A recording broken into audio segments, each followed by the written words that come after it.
In today's step-by-step walkthrough video, I will be using Jamovi version 2.6.44 to perform, interpret, and write up a one-sample t-test.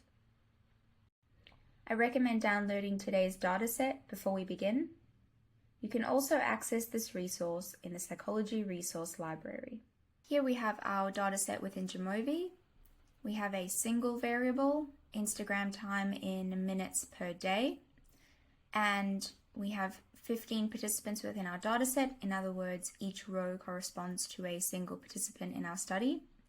If we click on our variable, we can see that it's a continuous or a scale variable, and that aligns with the fact that it is time spent on Instagram per day in minutes. And what we'd like to do is to compare the average daily use for those in our study with the average for all Instagram users in 2020, which was 53 minutes.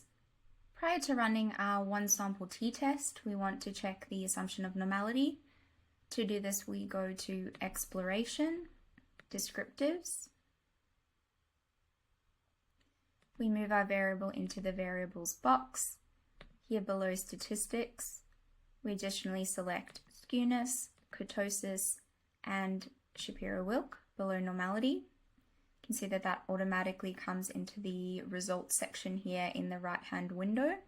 We can then run our one sample t-test by going to t-tests, one sample t-test. Here again, we move our single variable into the dependent variables box. Ensure that students is selected.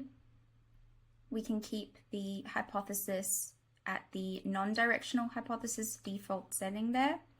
Our test value here is 53 minutes, and this is our comparison point, or the population mean that we're comparing the mean of our sample to.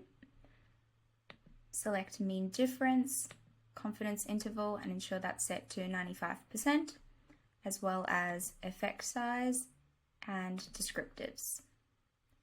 We can then see that our results automatically show in the right-hand window. Prior to interpreting the results of our one sample t-test, we'll look here at the Shapiro-Wilk p-value, the significance value, to assess normality. Here we can see that the p-value is above the 0.05 threshold. In other words, it's non-significant, and therefore our assumption of normality has been met. Another way you can think about this is that it does not significantly deviate from normality.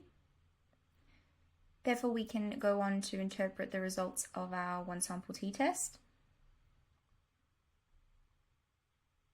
If we look at our descriptives table, we can see that on average, those in our sample spent 80.67 minutes per day on Instagram.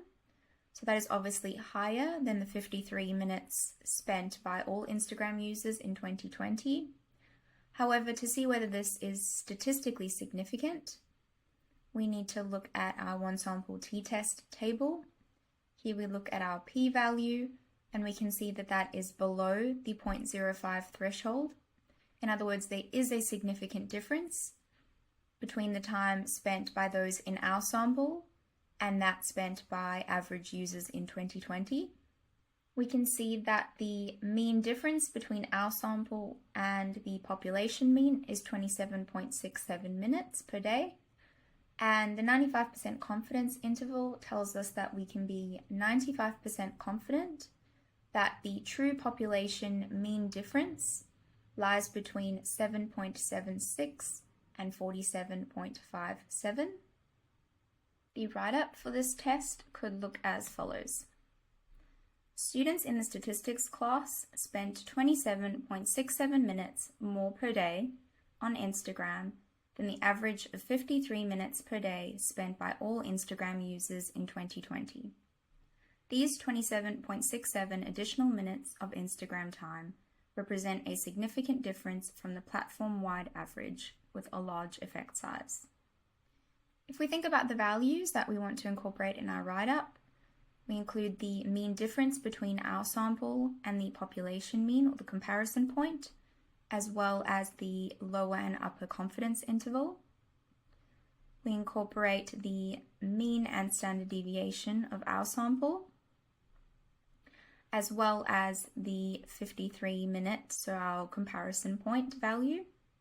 We then also include the degrees of freedom, the p-value, as well as the effect size, and we interpret the magnitude of that effect size by using Cohen's conventions. You can access the full suite of resources in the Psychology Resource Library. Follow our YouTube channel for more walkthrough videos like this one.